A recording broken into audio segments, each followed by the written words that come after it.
Have you ever wondered why peace feels so rare, even when you seem to have everything? You wake up, scroll through endless lives, faces smiling, successes shining, and suddenly your own life feels smaller. That's the prison of comparison. Invisible, silent, yet built inside every thought that whispers, "Not enough." The ego thrives there. It loves measuring, ranking, labeling. It turns living into a scoreboard, and no matter how high you climb, it keeps moving the finish line. You compare not because you're weak, but because you've been taught to. Since childhood, someone was always better, faster, smarter. The world called it motivation, but it was really a seed of self-doubt disguised as ambition. You don't see the chains because they're made of thoughts. Small judgments, repeated until they become truth. You scroll for inspiration and leave with anxiety. You chase uniqueness, but lose yourself trying to fit in. You mistake validation for love, progress for peace. The truth is, you can't win the ego's game. Because every time you compare, you leave your lane and step into someone else's story.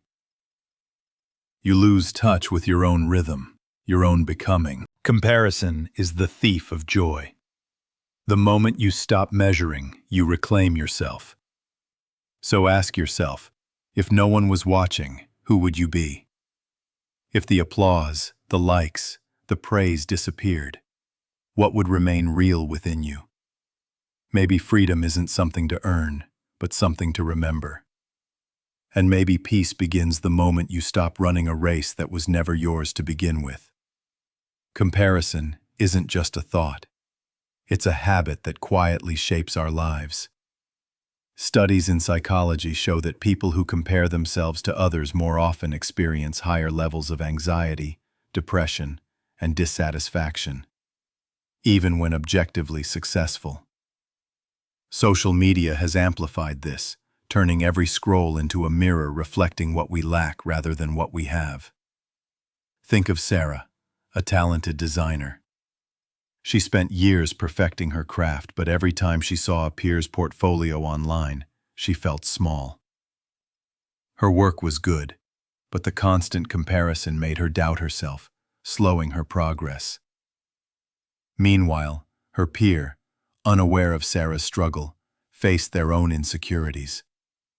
Proof that the ego's game never truly ends. The core theme is simple. Comparison measures life by someone else's yardstick. It's a mental illusion that makes your achievements feel temporary and your growth incomplete. The ego whispers that value comes from being ahead. Yet history and everyday life show otherwise. The most content people often accomplish quietly, without needing applause. Mahatma Gandhi walked humbly, changing the world through patience and presence. He never measured himself against anyone.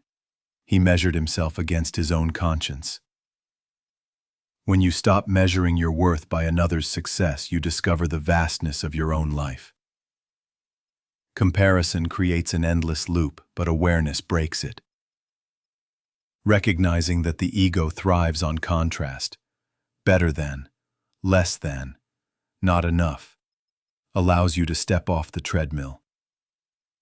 True growth comes from focusing inward, learning from your own journey, and honoring your pace without judgment. Even people at the very top face the quiet pain of comparison.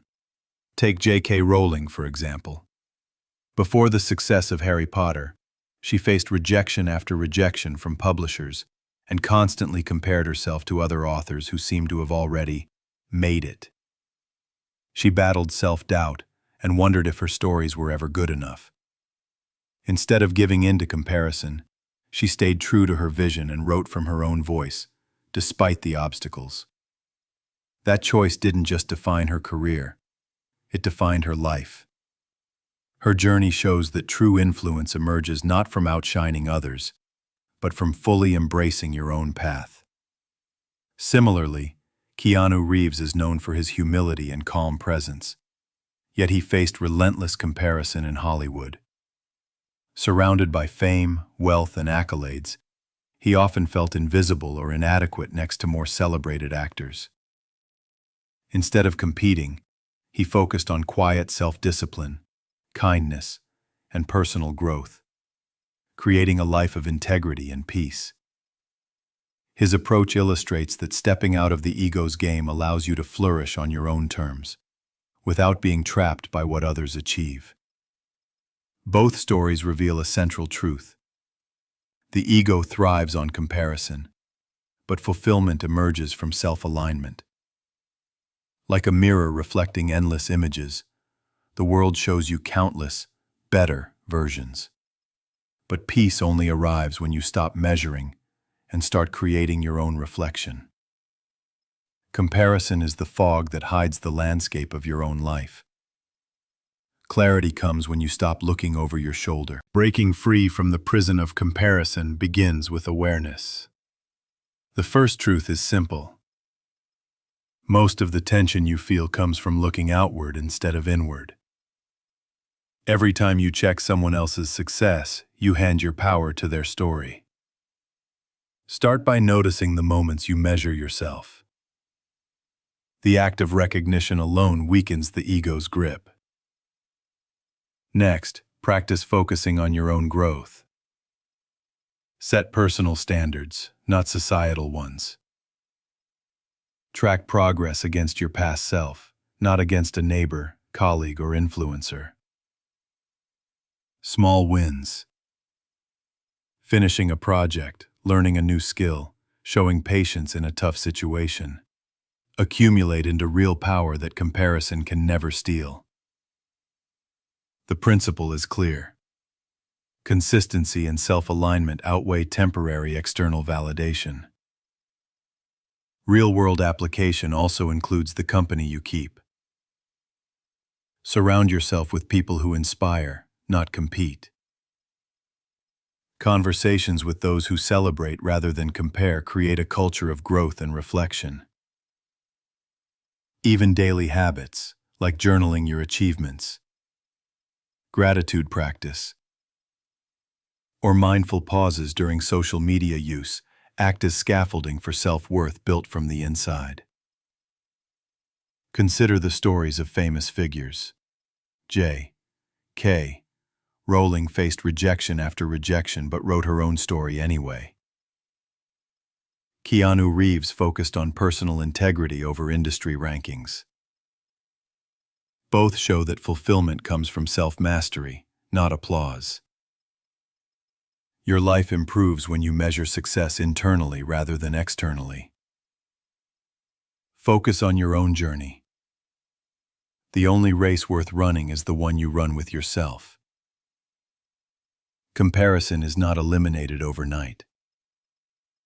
It's a skill, like meditation or discipline. Each conscious choice to redirect attention inward, each refusal to judge against another, chips away at the ego's control. Step by step, your world becomes less a hall of mirrors and more a reflection of your true potential. Even the most accomplished people face the silent pull of comparison. Beyoncé, for example, has achieved global fame, wealth, and recognition. Yet she has spoken openly about the pressure of measuring herself against others in her industry. She admitted that early in her career, she constantly judged her talent, her performances, and her success against peers. The breakthrough came when she stopped striving to outshine anyone and focused on perfecting her craft for herself, not for the applause. That shift allowed her creativity, confidence, and influence to flourish organically. The lesson is clear. The ego's game is endless, but self-alignment is timeless. Life will always present mirrors, people, achievements, images. Yet the mirror only reveals what you choose to see. True growth comes from stepping back, embracing your journey, and honoring your own pace. You do not need to climb the ladder everyone else is on. You only need to walk your path fully and courageously. Comparison may never disappear completely, but awareness transforms it from a prison into a teacher. The power that comes from within cannot be stolen, bought, or measured. It is quiet, steady, and eternal. So, as you stand at the edge of your own reflection, ask yourself, if the world vanished tomorrow, if no one could compare, judge, or applaud, who would you be? And would you finally be enough?